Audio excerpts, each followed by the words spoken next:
The Purple Line is a community podcast bringing you in-depth conversations with diverse leaders in the public and private sectors. Whether you're a student looking to gather advice or a professional tuning in for valuable resources, our dynamic programming provides tips for all ages and backgrounds. I'm your host, Keith Fernandez, and this is The Purple Line. Elaine Coronado is the founder, president, and chief strategist of Argus Events and Marketing. Although Elaine enjoys event styling, her client focus is on strategy. She managed 2 nonprofit organizations to success and was recognized as one of the top 100 influential Hispanics in the United States by Hispanic Business. She is a former board member of the National Symphony Orchestra at the Kennedy Center and a graduate of the National Hispana Leadership Institute. Elaine holds a bachelor's in history and political science from the University of Texas at San Antonio.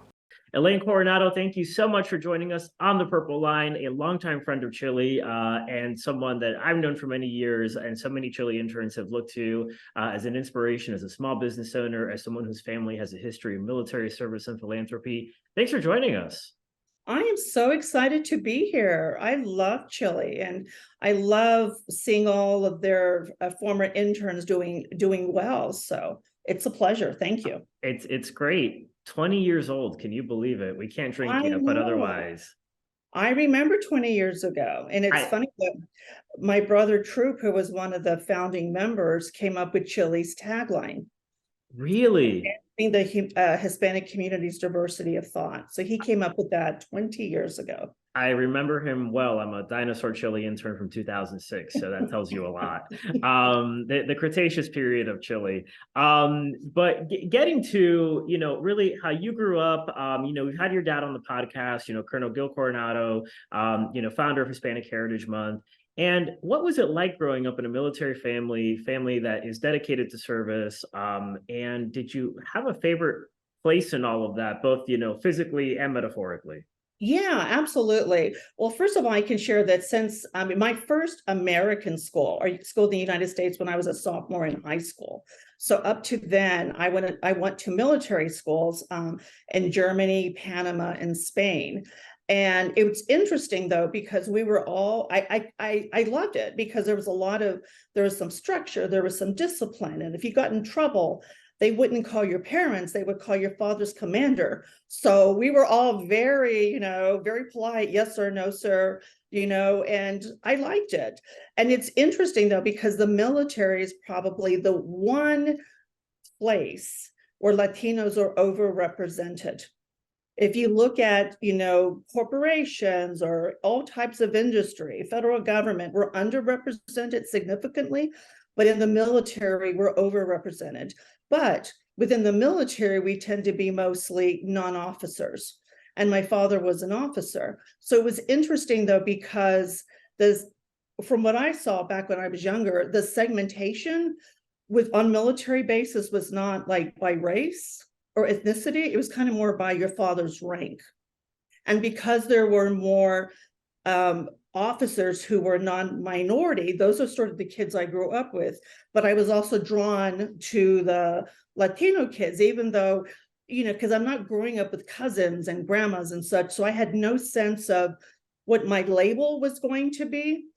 I just had a sense that on Sunday mornings I would hear mariachi or ranchero music, and my mother would make migas or something interesting. And I knew that at Christmas time we'd get tamales, but I didn't know there was a label to that because I didn't see that. And it wasn't until I was about 19 and I was filling out some applications and my dad was like, "What are you doing?" And I told him, and I wasn't checking off the Hispanic box. And my dad was like, "What are you doing?" I'm like, "Well, it's, non-minority, whatever." He's like, "No, you're Hispanic." And I think that's when I first started to understand there was a label for that, but I didn't grow up with that label. Yeah. And so once I started to, understand it, and when I came back home, as a young adult to Texas and to the United States, and I started to see my cousins and started to see my grandparents more often and started to hang around San Antonio and see the Mexican food and the Mexican culture.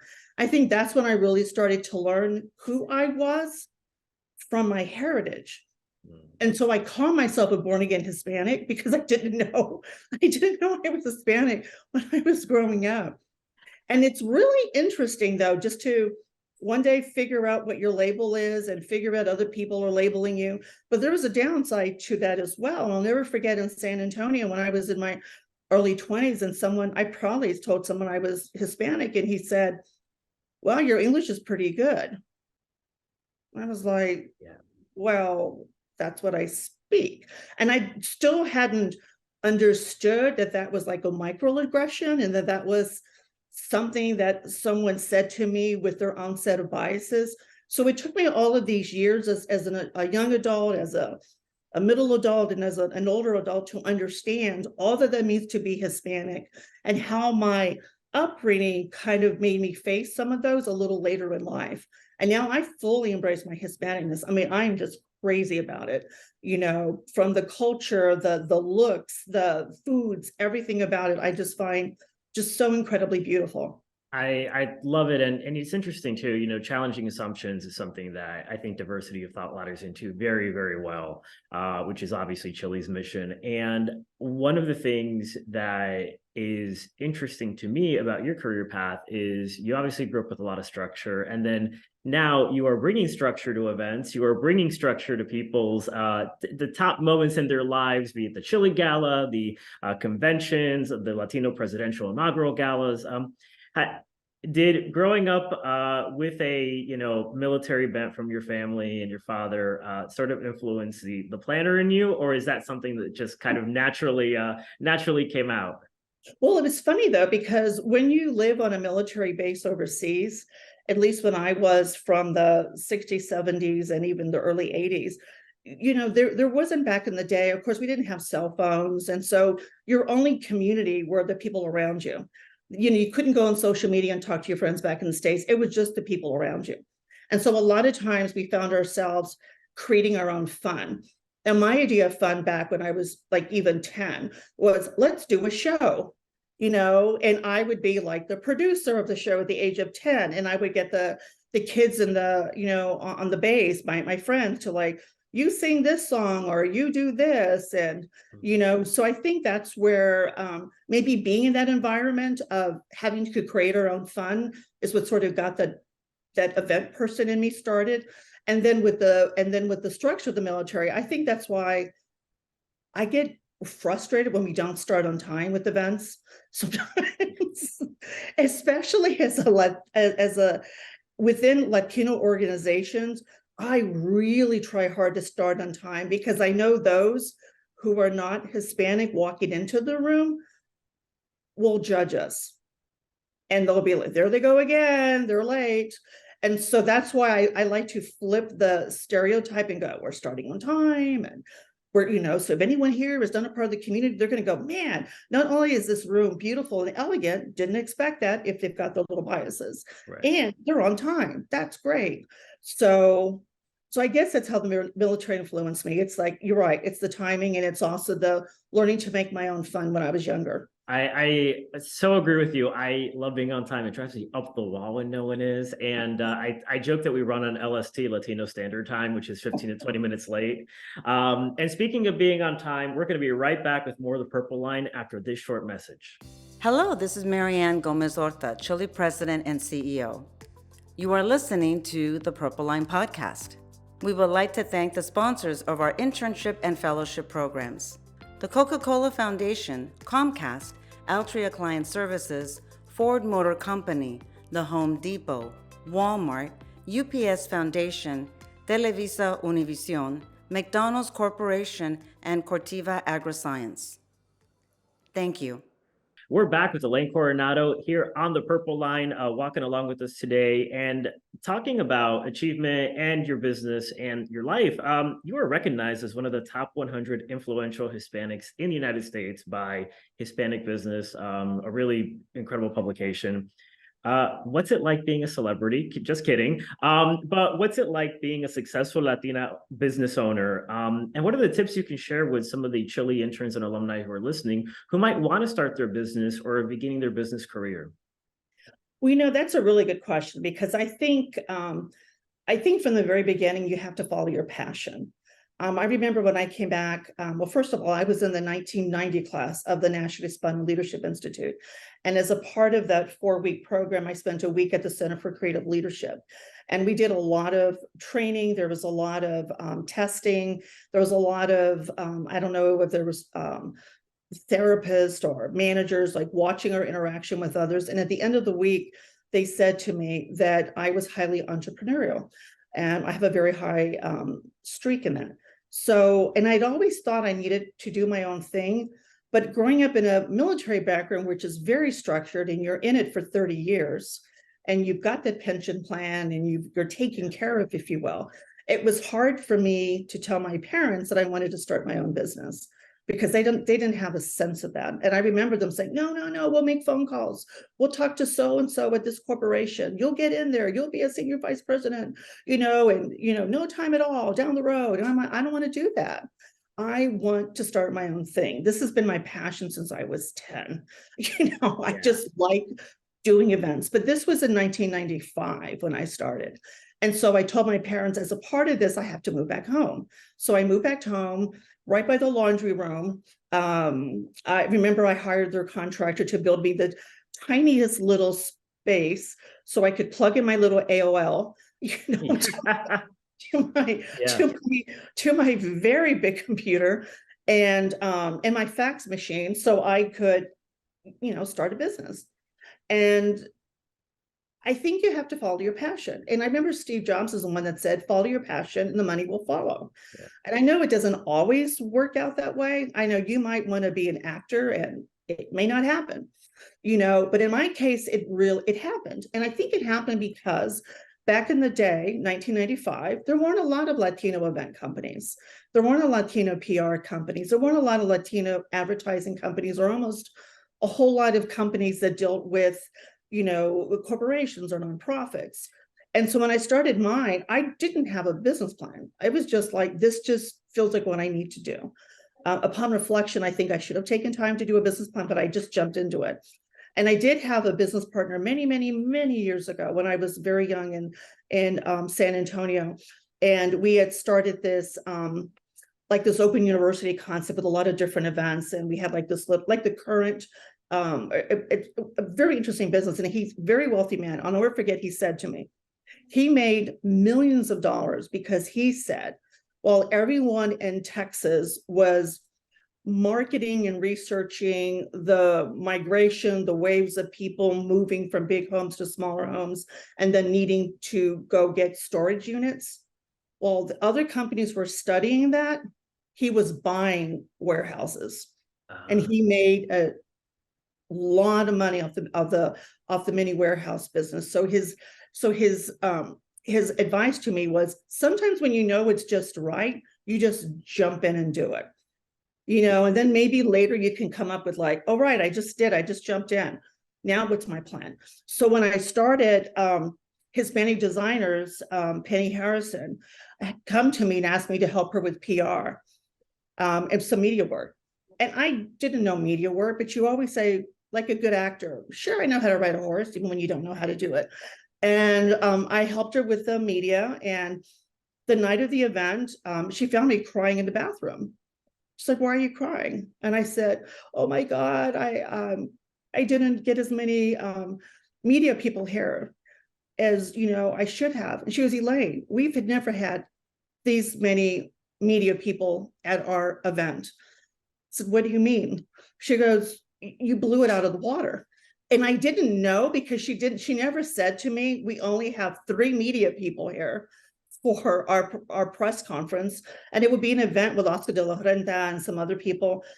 So I thought in my mind, I needed to get 20 people there. And so I think I got 12 or 15 members of the press there. And on my mind, I thought, oh, I didn't do well. It's because we never had a goal. She never said to me, we typically get 3. So if you get 3, you're fine. So I made up in my mind 10 or 12. And so I was very pleased to know that I had done well. And from there, I continued on with them. And then she got me some other referrals. So it worked out really well. You start with that first client. Yeah. You Yeah. know? Yeah, but upon reflection, always ask what the goals are, so that you know what they are, so that you don't drive yourself crazy making them up in your mind, and then you do really well, but along the way you just drive yourself nuts. So I love what I do, and it was just jumping into that deep end of the pool. I think that's great. Also, it sounds like every Hispanic parent's dream to have their adult child move back home. So I'm sure the parents listening are like, yes, yes, guys, move back home, please. Right, Uh, right. right. And then you and your family obviously have a legacy in philanthropy and service to the community. And, whether it's your dad, your brother, yourself, how would you define success in philanthropy, whether that's through works, whether that's through donations or something else, for people who are looking to really get involved, whether it's, them starting a family tradition or continue a family tradition of philanthropy? Another good question. Let me start by saying that one of my favorite articles I read was years ago, and this has to do with just personal success, is that many years ago, I read an article from Ariana Huffington, who said, we need a worldwide redefinition of the word success. Because right now, success, as we define it, is making people crazy. It's stressing them out. It's too much. We need to redefine success as I'm healthy, I'm happy. I've got a good family. I wake up, I've got good health, all of that. But then going back, and by the way, I live my life through that. I'm not trying to set the world on fire. I'm just trying to be happy and etc. And then going back to the philanthropy and such, I think it's really important that people have a purpose, and if you can't have a legacy, and then within my family, our legacy, of course, would be through my father, Hispanic Heritage Month. And through that, I, try to, help out Latino organizations that need help and they're doing their events. I still think there's a need, and maybe I'll do this, for like a nonprofit that just looks at Hispanic Heritage Month and coordinates all of that goes on through, throughout the month. And I also think that once you find purpose, and one of my personal purposes is just through the world of animals, you just find that you wake up, you're clear-headed on your focus in life, you know what matters to you, and you help out, be it, a little bit of money, or in my case with animals, adopting one, or saving one, or whatever it is. But through your bigger question, it just comes down to, I think everyone's got something to contribute. And not everyone's going to be able to go out and do something big. But even those little things, even if you're giving a little bit of money to an organization you really believe in, that's a really good thing. If you're mentoring a youth that needs mentoring, that's also a really good thing. And that's priceless, to take a youth who maybe is coming into DC for the first time, has never left home, having lunch with them, talking to them. I mean, that's priceless, because a lot of these kids are coming to DC for the first time away from their families. And that's very odd for our culture, is to be away from your families. So there's a million different ways of giving back. But I think in the end, should you have the big money, if you've got big money, I think it's your responsibility to give some back. If you have a little bit of money, give a little time, give a little bit of money. But at the end of the day, it comes down to also educating people on what matters to you. Talking to people about Hispanic Heritage Month, talking to people about little stories to deal with why that's important. So all of it's important, and everyone can do the role and whatever their passion is, or whatever their legacy may be, etc. Amazing. And I think that's a great way to transition into some of our fun questions, to talk about who Elaine is, and, what your favorite things are that folks might not know about you. So first off is, what's your favorite movie or TV show, or what are you watching? My favorite movie has always been It's a Wonderful Life. So good. With Jimmy Stewart. And I probably have seen it literally 30 plus times. And I still cry at the end when the little angel wings are being charmed. I think that's a beautiful movie. And I think that also goes back into my personal philosophy of the definition of success. He was a success. He just never knew it. That's amazing. And he was touching so many people's lives. Yeah. And he didn't know that. He thought success was money and being a hero like his brother in the war. And it was all about how much he gave to his community. That's right. And speaking of success, what's your morning routine if you have one? My morning routine is always to get my dogs out the door.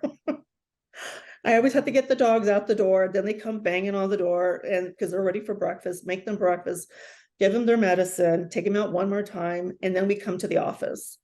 And I try to get them a little tired so that when I'm in the office, there won't be a lot of barking or, dog activity. I love it. And then finally, what makes you feel inspired or motivated, which seems to be a big through line of the whole conversation? Wow. I think when people are doing really cool stuff, be it as an artist or be it as someone who is creating a new nonprofit to bring some new idea to people's attention, that gets me really excited. I'm always inspired by people like that. And I always like the people that are the unknowns of the world, who have a story where they're just doing their own thing. They're just helping out the world in their own little way. Those are the things that really get me excited, because we're not all going to be, Steve Jobs. We're not all going to be Bill Gates, but we can certainly be the person next door who's doing something really good for their family, for their community, for their organization, etc. Absolutely. And on that note of wisdom, Elaine Coronado, thank you for walking with us on the Purple Line. Generations of CHLI interns, including myself, thank you. And we can't wait to see the success that these words will help bring to other CHLI interns. So appreciate it. Thank you for walking down with us, and we'll see you soon. Thank you. Thanks for listening to the Purple Line. You can follow me at _Keith Fernandez on Twitter, and make sure to follow CHLI across all social media platforms at the CHLI for the latest updates.